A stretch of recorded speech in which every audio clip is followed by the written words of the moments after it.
de quién manda acá, por quién quiero que mande acá, ¿sí? Y nos encontramos este pueblo en un momento en que quiere cambiar. Esto nos lleva a ver la primera pregunta, que es ¿en qué contexto se escribió el libro? Todos aquellos estudiosos de la historia bíblica sí están de acuerdo en que los primeros capítulos de Samuel son una continuación del periodo de los jueces.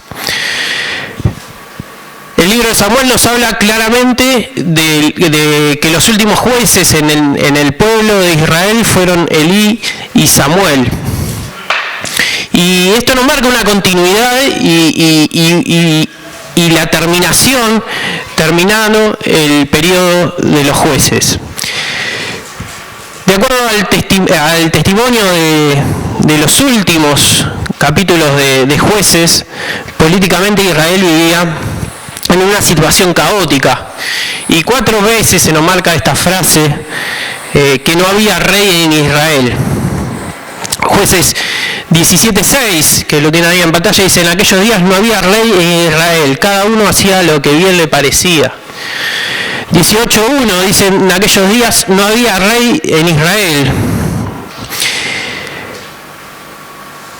19:1 nos dice también: en aquellos días, cuando no había rey en Israel, hubo levita, y sigue la historia. Y en el término del libro, en el último capítulo de Jueces, en el capítulo 21, versículo 25, dice: en estos días no había rey en Israel, cada uno hacía lo que bien le parecía. Parece que este sistema de jueces no funcionaba y que el periodo de los reyes todavía no había llegado, no existía un gobierno centralizado. Ahora, la falta de este gobierno dejaba al pueblo sintiéndose políticamente inseguro. Aunque sabía que tenía que resolverlo de alguna manera y que sabía que tenía a Dios atrás de ellos y de las decisiones, 2 veces el autor de Jueces nos marca que cada uno hacía lo que bien le parecía. El pueblo vivía en una anarquía. El pueblo estaba sufriendo un caos generalizado que los debilitaba a ellos. Los debilitaba tanto que no podían ni siquiera enfrentarse a sus rivales, a los filisteos, a aquellos que los asediaban, a sus enemigos principales. En esa situación se encontraba el pueblo de Israel. Y parece que al final, desde el final del periodo de Jueces, el autor bíblico anticipa el establecimiento de la monarquía como una solución a este problema caótico en el que se estaba viviendo. Otro tema era el problema espiritual que tenía el pueblo. Y ahí la figura del rey podía contribuir para el bien, o por todo lo contrario, la figura del rey también podía profundizar la separación del pueblo con Dios. La figura del rey podía o agudizar o sintonizar con la voluntad de Dios. Y en el libro de Samuel vemos 2 ejemplos de 2 jueces muy distintos, Elí y Samuel. Como también vemos el caso de 2 reyes, ¿sí?, muy distintos, como es el caso de Saúl y de David. Ahora, el pueblo estaba en una decadencia espiritual. Y los primeros capítulos de Samuel enseñan con mucha claridad que espiritualmente Israel pasaba por problemas muy graves. Y la decadencia espiritual se manifestaba en 2 aspectos. Un sacerdocio que era indigno, ¿sí? Aquellos que hayan leído el capítulo 2 de 1 Samuel entenderán de esto, ¿sí? Y este capítulo revela en una forma muy, muy gráfica cómo los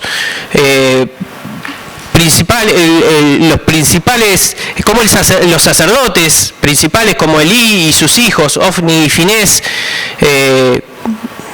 pervertían el culto a Jehová sistemáticamente. Violaban la clara institución del Señor acerca de los sacrificios. ¿Y cómo sería el comportamiento del pueblo si el sacerdote, el principal sacerdote, no era capaz de corregir a sus propios hijos en todas las perversiones que tenían? ¿Podría tener la autoridad o la capacidad de corregir a otros, a corregir al pueblo? La decadencia sacerdotal era tremenda y afectaba directamente e indirectamente a todo el pueblo de Israel. Otro problema de esta decadencia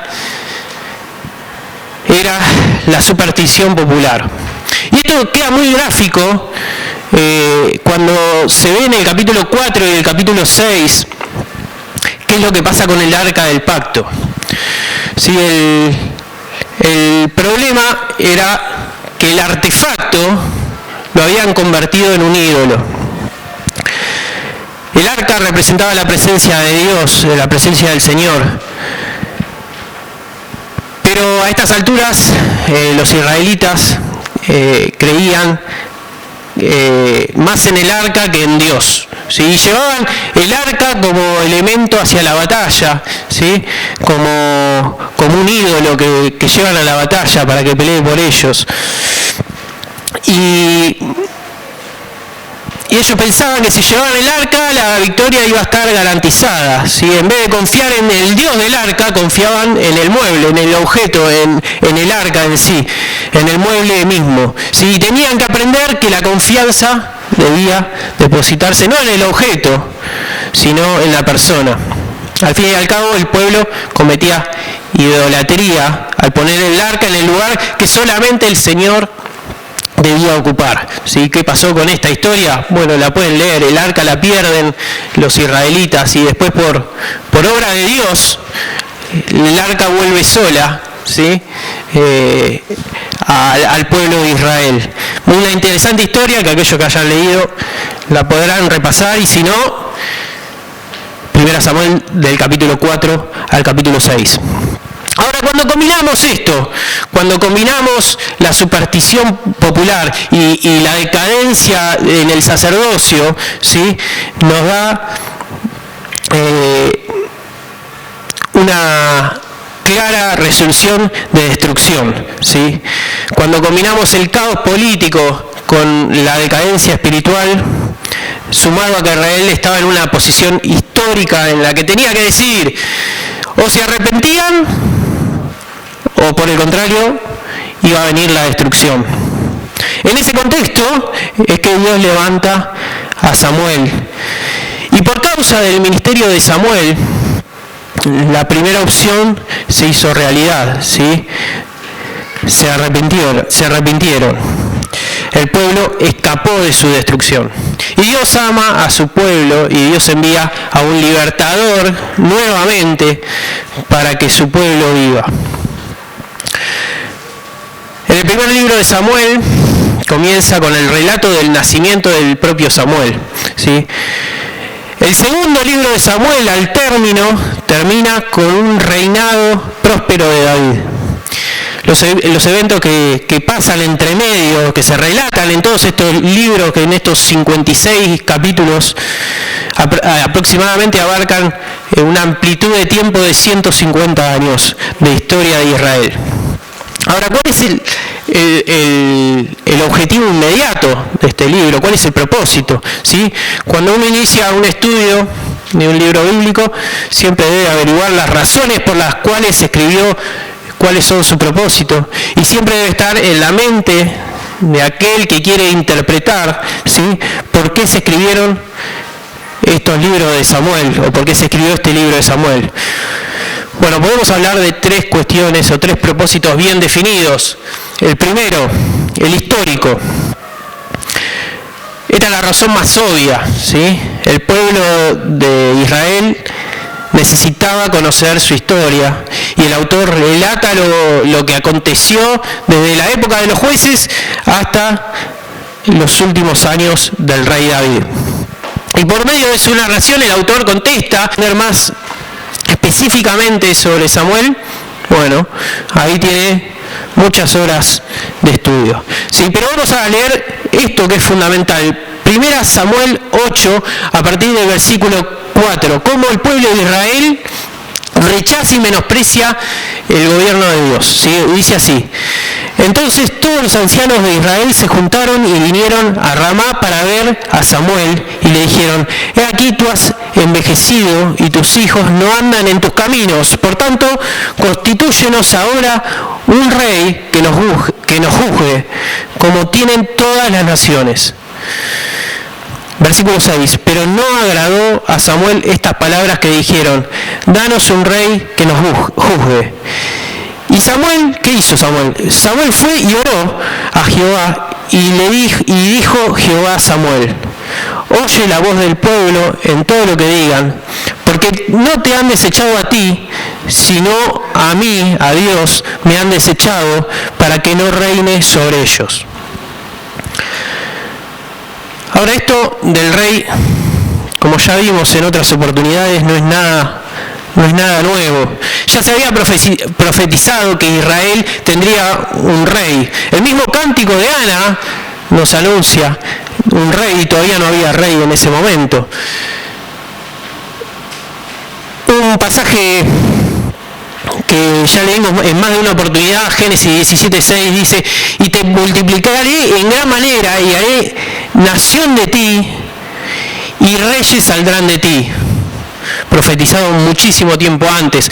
También otro pasaje que vimos en otras oportunidades es el de Deuteronomio 17, 14 al 20, búsquenlo. Deuteronomio 14. Unos libros antes de lo que estamos viendo. ¿Ya lo encontraron? No escuché ni una hoja. Pues vamos a leer bien ahí. 17:14, Deuteronomio 17:14 dice: cuando hayas entrado en la tierra que Jehová tu Dios te da, y tomes posesión de ella, y habites, y digas: pondré un rey sobre mí, como todas las naciones que están en mis alrededor. Versículo 15, ciertamente pondrás por rey sobre ti al que Jehová tu Dios escogiere, de entre tus hermanos pondrás rey sobre ti. No podrás poner de ti a hombre extranjero que no sea tu hermano. Pero él no aumentará para sí caballos, ni hará volver al pueblo de Israel, a Egipto, con el fin de aumentar caballos, porque Jehová os ha dicho: no volváis nunca por ese camino. Ni tomará para sí muchas mujeres, para que su corazón no se desvíe, ni plata ni oro amontonará para sí en abundancia. Y cuando se siente sobre el trono de su reino, entonces escribirá para sí en un libro una copia de esta ley, del original que está al cuidado de los sacerdotes levitas, y lo tendrá consigo, y leerá en él todos los días de su vida, para que aprenda a temer a Jehová su Dios, para guardar todas las palabras de esta ley y estos estatutos, para ponerlos en obra. Versículo 20, para que no se eleve su corazón sobre sus hermanos, ni se aparte del mandamiento a diestra ni a siniestra, a fin de que prolongue sus días en su reino, él y sus hijos, en medio de Israel. Estaba profetizado de que Israel un día iba a pedir tener un rey, y estaba profetizado que un día Dios iba a aceptar que Israel tuviera un rey. Pero también estaba sentado por Dios cómo tenía que obrar este rey, ¿sí? El rey tenía que ser honesto, el rey tenía que ser austero, el rey tenía que ser piadoso, según todo lo que fuimos leyendo. El rey tenía que ser, no podía ser extranjero, sino del pueblo de Israel. El rey tenía que tener a Dios en primer lugar, y el rey tenía que ser humilde. Todo esto se había dicho mucho tiempo antes de que el pueblo de Israel pidiera tener un rey. Y así como el deseo de tener un rey no es malo en sí mismo, el mal está en el hecho de que el pueblo rechazara la autoridad directa de Dios. Y Y esto es permitido por Dios, pero también Dios le marca al pueblo de Israel los peligros que traen esta decisión de otorgarles un rey, ¿sí? Porque los destinos de la nación iban a quedar bajo la influencia de una persona, de un hombre que podía estar en el camino de Dios, como así llevar también, por el contrario, al pueblo a alejarse de Dios. Y Samuel advierte de los problemas del pueblo. Volvemos a 1 Samuel 8, ¿sí? Y dicen, después de que Samuel se pone triste por esta decisión y que habla con Dios, ¿sí? Pasa lo siguiente, versículo 10. Y refirió Samuel todas las palabras de Jehová al pueblo que le había pedido rey. Dijo pues, así hará el rey que reinara sobre vosotros. Tomará vuestros hijos y los pondrá en sus carros y en su gente de a caballo para que coman delante de su carro. Y nombrará para sí jefe de miles y jefe de cincuentenas. Los pondrá a sí mismo a que aren sus campos y cieguen sus mieses. Y a que hagan sus armas de guerra y los pertrechos de sus carros. Tomará también a vuestras hijas para que sean perfumadoras, cocineras, amasadoras.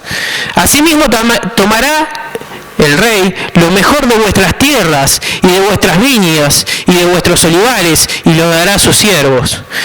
Diezmará vuestro grano y vuestras viñas para dar a sus oficiales y a sus siervos. El rey tomará vuestros siervos y vuestras siervas y vuestros mejores jóvenes y vuestros asnos y con ellos hará sus obras. El rey diezmará también vuestros rebaños y seréis sus siervos. Y ¿qué va a pasar en ese momento? Le dice Samuel al pueblo. Y en ese momento clamaréis aquel día a causa de vuestro rey que os habréis elegido. Mas Jehová no os responderá en aquel día. El peligro de ser gobernado por un tirano es que Dios día a día va a estar más lejos del pueblo.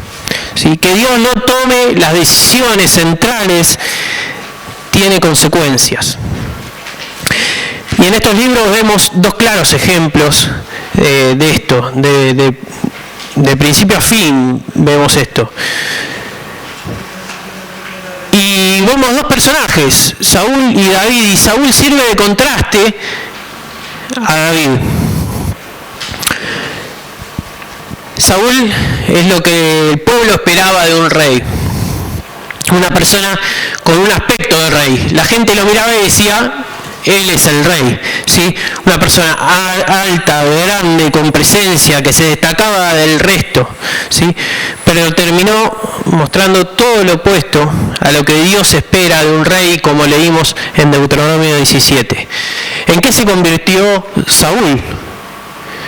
Bueno, fue necio.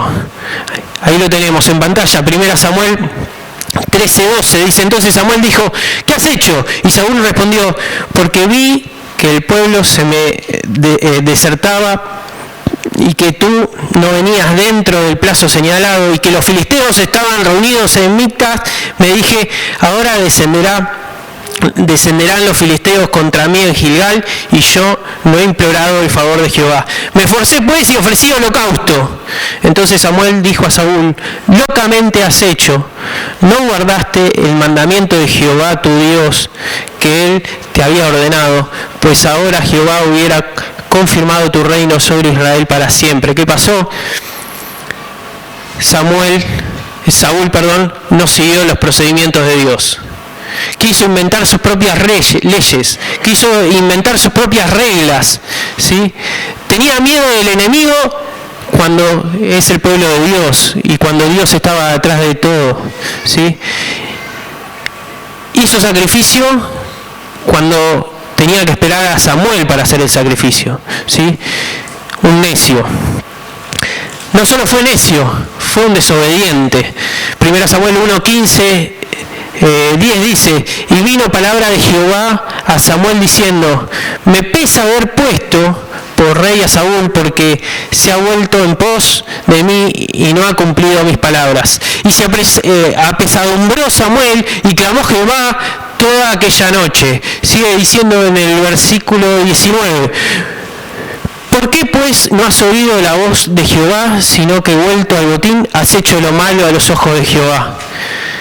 Versículo 22, y Samuel dijo, se complace Jehová tanto en los holocaustos y víctimas como en que se obedezca a las palabras de Jehová. Ciertamente el obedecer es mejor que los sacrificios y el prestar atención que la grosura de los carneros.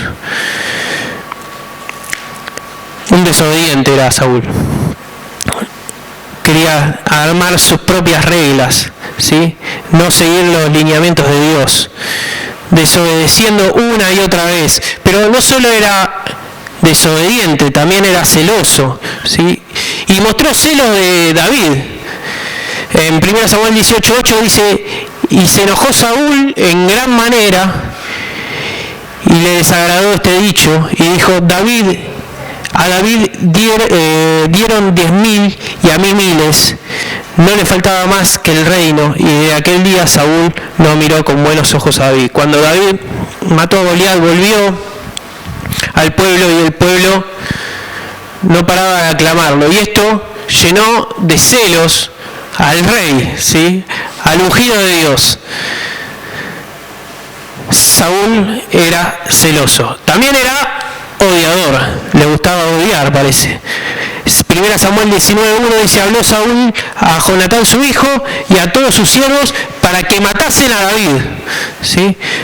Pero Jonatán le avisó a David esto y dice, Saúl mi padre procura matarte, le dice Jonatán, el hijo de Saúl, a David. Por tanto, cuídate hasta la mañana. Saúl era odiador. No solo eso, sino que en este amplio espectro de definiciones de Saúl, podemos decir que era supersticioso también. Y en 1 Samuel 28:7 dice, entonces Saúl dijo a sus criados, buscadme una mujer que tenga espíritu de adivinación, para que yo no vaya a ella y por medio de ella pregunte. Muy lejos, cada vez más lejos del cuidado de Dios, del consejo de Dios y de la guía de Dios. No solo eso, sino que terminó su vida porque era suicida, ¿sí? Una persona que no supo valorar la vida. Y en 1 Samuel 31:4 se nos muestra y se nos narra cómo Saúl termina muerto. Dice, entonces dijo Saúl a su escudero, saca tu espada y traspáseme con ella, para que no vengan estos incircuncisos y me traspasen y me encarnezcan. Mas el escudero no quería, porque tenía gran temor, no quiso matar al rey. Dice, entonces tomó Saúl su propia espada y se echó sobre ella. Así terminó Saúl. Este es el ejemplo de Saúl, una persona con muchas características alejadísimas de lo que Dios esperaba de un rey, como leímos en Deuteronomio 17. Pero por el contrario está David. No vamos a hablar de la vida de David, mucho más que esto, ¿sí? Simplemente decir que Dios eligió a David por su corazón, ¿sí? Y en un momento cuando le dicen, Samuel le dice a Saúl que no iba a seguir en el reino, le dice lo siguiente, mas ahora tu reino no será duradero. Jehová se ha buscado a un varón conforme a su corazón. ¿Quién es este varón conforme al corazón de Dios? David, al cual Jehová ha designado para que sea príncipe sobre su pueblo, por cuanto tú no has guardado lo que Jehová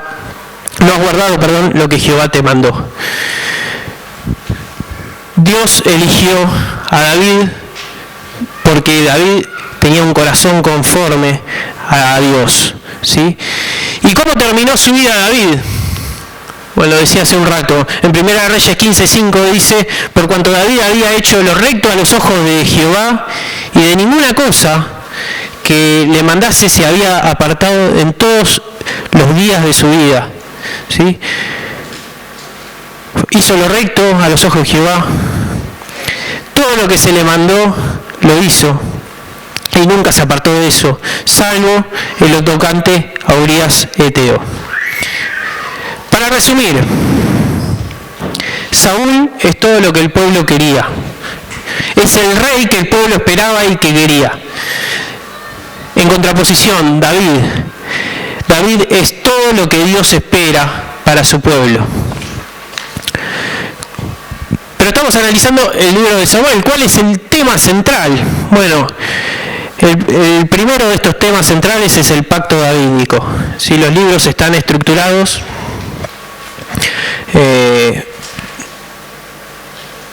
desde el punto de vista literario por referencias, y una referencia muy importante es la del ungido, ¿sí? Y la canción de Ana, que está al comienzo de 1 Samuel, nos hablaba de esto y lo leímos hace un rato. Y esa canción prepara a todos los que están leyendo y a aquellos que estaban escuchando, a la audiencia, en un tiempo que no había rey de Israel, a poner los ojos en el único merecedor del título de rey, el ungido de Dios. Sí, el único capaz de gobernar, de liberar, de salvar y de sustentar todas las cosas. Los reyes de Israel, en particular David, prefiguran el final y definitivo rey, el rey ungido del Señor. Y lo vemos en las palabras que se utiliza. La palabra castellana Mesías, que todos relacionamos muy fácilmente con Jesucristo, es una transcripción de la palabra hebrea usada en esta porción que significa ungido. Así que este rey definitivo, que reinará sobre todas las naciones de la tierra, llegó a ser designado como el Mesías. Y este término también lo utiliza David en su canción de agradecimiento por la liberación que se ve en los últimos capítulos de 2 Samuel 22 y 2 Samuel 22, 51. Al final de su vida, David dice lo siguiente: él salvará gloriosamente a su rey y usa de misericordia para con su ungido, a David y a su descendencia para siempre. La liberación y el triunfo de David prefigura, es tipo del Mesías, ¿sí? Aquel que iba a venir, ¿sí? Y David es un tipo de Cristo. Al final de su vida, David miró con fe, ¿sí?, la promesa que Dios le había dado, ¿sí?, y miró hacia adelante con esperanza, anhelando el cumplimiento de la venida de ese futuro rey, el ungido prometido. Vamos a leer 2 Samuel 7, 12, que si no me equivoco lo puse en pantalla. Sí. Dice lo siguiente: y cuando tus días sean cumplidos y duermas con tus padres, yo levantaré después de ti a uno de tu linaje, el cual procederá de tus entrañas, y afirmaré tu reino. Cuando tus días sean cumplidos, cuando te mueras, ¿sí?, cuando duermas con tus padres, cuando estés muerto, dice Dios, yo levantaré después de ti a uno de tu linaje, el cual procederá de tus entrañas, y afirmaré su reino. Otro tema importante en los libros de Samuel es la soberanía de Dios. Y un ejemplo de esto es el nacimiento de Samuel, en respuesta a la oración de Ana. Pero la soberanía de Dios también la vemos en la historia de David. Es particularmente evidente que nada puede frustrar, que nada puede interferir en el plan de Dios. Y si Dios tiene un propósito y Dios tiene un objetivo para una persona, eso se va a cumplir, ¿sí? Aquellos que hayan leído 1 Samuel habrán visto que en un momento Saúl empieza a perseguir por todos lados a David, a un lugar, a otro lugar, lo persigue por un lado, por otro. Parece la historia de Tom y Jerry, ¿sí? Pero no hay persecución, no hay odio que pueda torcer la voluntad de Dios. Y el mismo Saúl se vio imposibilitado en torcer ni la más mínima posibilidad de que David no sea rey. Hasta el punto que en un momento Saúl tuvo que reconocer que no hay nada que pudiera hacer que iba a poder ir en contra de lo que Dios había establecido, de que David sea rey. Y dice lo siguiente en 1 Samuel 24:20, ¿sí? Y ahora, esto lo dice Saúl, y ahora, como yo entiendo que tú has de reinar y que el reino de Israel ha de ser en tu mano firme y estable. En un momento Saúl reconoce y le dice a David, ahora reconozco que vos vas a reinar, ¿sí? Que tu reinado va a ser firme y estable. ¿Por qué? Porque detrás de todo eso, Saúl lo que estaba viendo era la soberanía de Dios. Que no hay nada que pudiera hacer que pudiera interferir en el plan de Dios, porque Dios tenía un objetivo para David. Había un pacto que cumplir. Ahora, ¿qué nos dice de nosotros? ¿Sí? El libro de Samuel nos muestra cómo obra el Espíritu y cómo capacita el Espíritu a hombres para para las tareas que son directamente determinadas divinamente. El consejo siempre viene de Dios, la victoria viene de Dios, el éxito es vivir cerca de Dios. Esto lo decimos una y otra vez y lo vamos a seguir diciendo. Y como contraste, estar lejos de su presencia nos lleva a ver el mundo. Y cuando uno ve el mundo, empieza a querer lo que tiene el mundo y hacer lo que hace el mundo, y esto nos termina alejando de Dios. Y lejos de su presencia, vamos a estar lejos de su gobierno. Y lejos de su gobierno, la destrucción. ¿Sí? Los libros de Samuel nos muestran los efectos personales y nacionales del pecado. Los pecados de Elí, los pecados de los hijos de Elí resultaron en la muerte de cada uno de ellos. Y en el momento en que le faltaron el respeto a Dios y usaron el arca, bueno, esto los llevó a la muerte a ellos y a varios israelitas.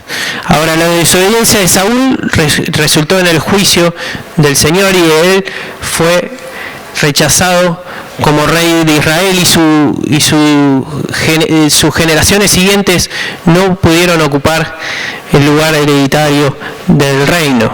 ¿Por qué? Porque Dios ya había preparado a una persona conforme a su corazón. El pecado siempre trae consecuencias. Y a pesar de que Dios preparó una persona conforme a su corazón, David también fue perdonado por su pecado. ¿Por qué? Porque David también, a pesar de ser elegido por Dios, tener una posición privilegiada, no dejó de ser hombre y vivir en un entorno, el mundo, en un entorno de pecado. Y David, en su humanidad, también pecó. Y horrible pecó, ¿sí? Adulterio, asesinato. Pero él tampoco, por tener la posición que tuvo y la posición asignada por Dios, tampoco se pudo liberar de las consecuencias inevitables y devastadoras por pecar, ¿sí? Hasta que una de las frases más, una de las porciones más conocidas, 2 Samuel 12:14, dice: el hijo que te ha nacido ciertamente morirá, ¿sí? Un profeta vino a David y le dijo que aquel hijo que había tenido, del adulterio que había tenido, iba a morir, y murió. ¿Fue el único problema que tuvo David en su vida? No.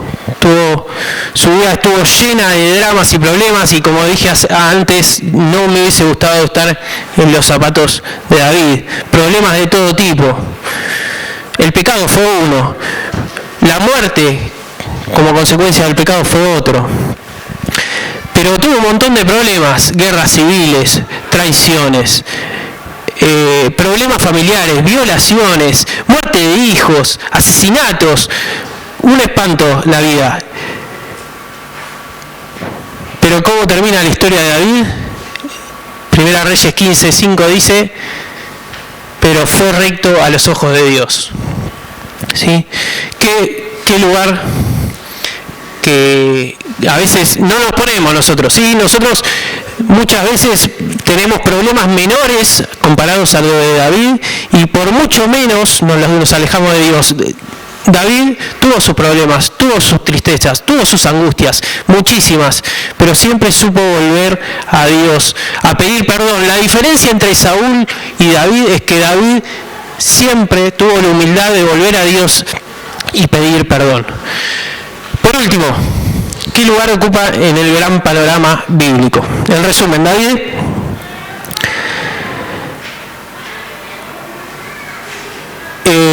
es un nuevo comienzo en esta serie de patrones sistemáticos que estamos viendo de que el pueblo peca y Dios levanta un libertador. En este círculo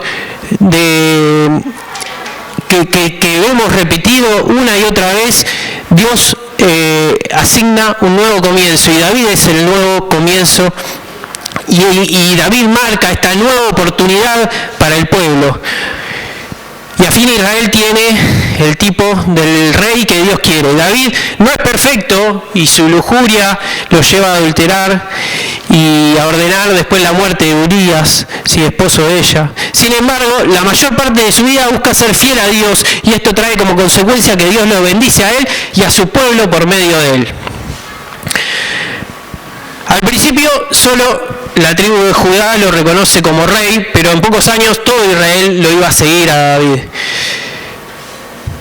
Él de inmediato establece a Jerusalén como la capital y asegura la paz en la tierra. El arca, el símbolo del gobierno de Dios y la presencia de Dios es llevada a la ciudad de Jerusalén. Y ahora David gobierna no de forma independiente de Dios, sino subordinado a él.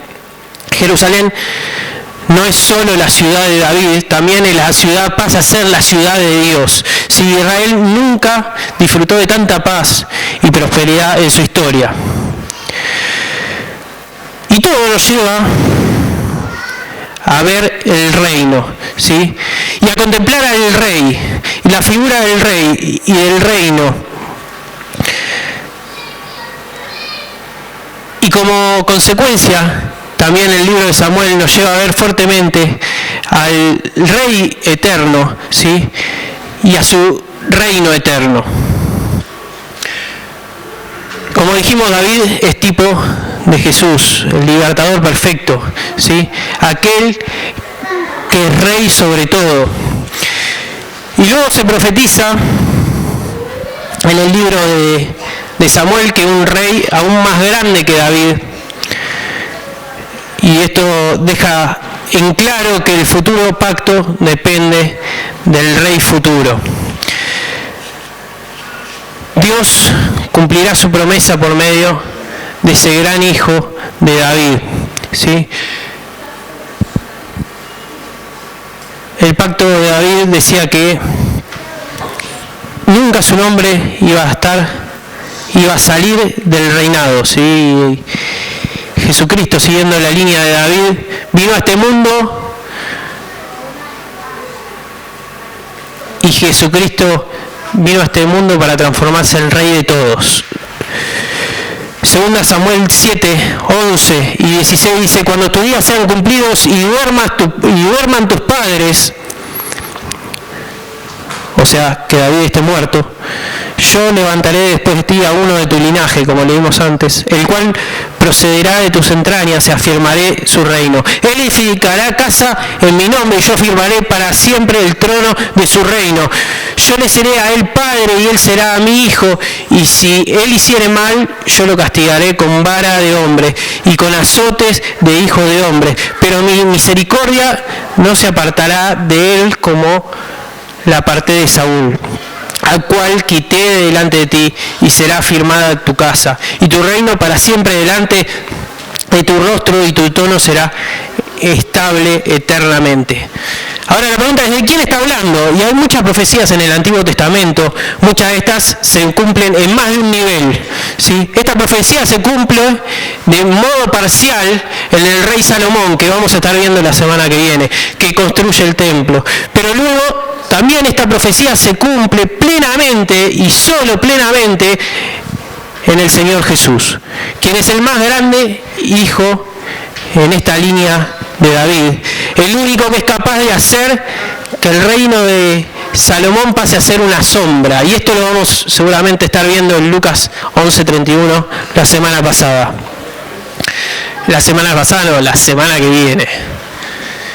Desde 2 Samuel 7 en adelante esperamos la llegada del Rey de Dios, ¿sí? El Hijo de David, el Hijo de Dios. El reino de Dios debe ser establecido por Él. Y el Mesías o el ungido de Dios es aquel que está viniendo en camino. Lo único que falta es que se concrete en aquella cruz, ¿sí?, la muerte del Hijo de Dios, para que cada uno que quiera tener un rey pueda ver en él un rey, un libertador, ¿sí?, una persona capaz de gobernar la vida de cualquier ser humano. Que sea una realidad en nuestra vida, que nosotros podamos ver a Jesucristo y ver el Rey eterno, aquel Rey que reinará en aquel reino perfecto. En aquel reino perfecto, ¿por qué? Porque no va a haber pecado, ¿sí? El Rey eterno es el Rey del reino. Oramos. Padre Celestial, te damos gracias porque una vez más podemos abrir tu palabra y ver en ella que en cada momento de la historia pensaste en cada uno de nosotros, Señor. Y te agradecemos por eso. Te agradecemos porque siempre fuimos parte de tu plan. Y vos organizaste todo, ordenaste todo para que nuestra salvación sea efectiva, Señor, y podamos vivir un día en eternidad junto a ti. Agradecemos esta gracia inmerecida. Te pedimos que nos ayudes a seguir estudiando. En el nombre del Señor Jesús. Amén.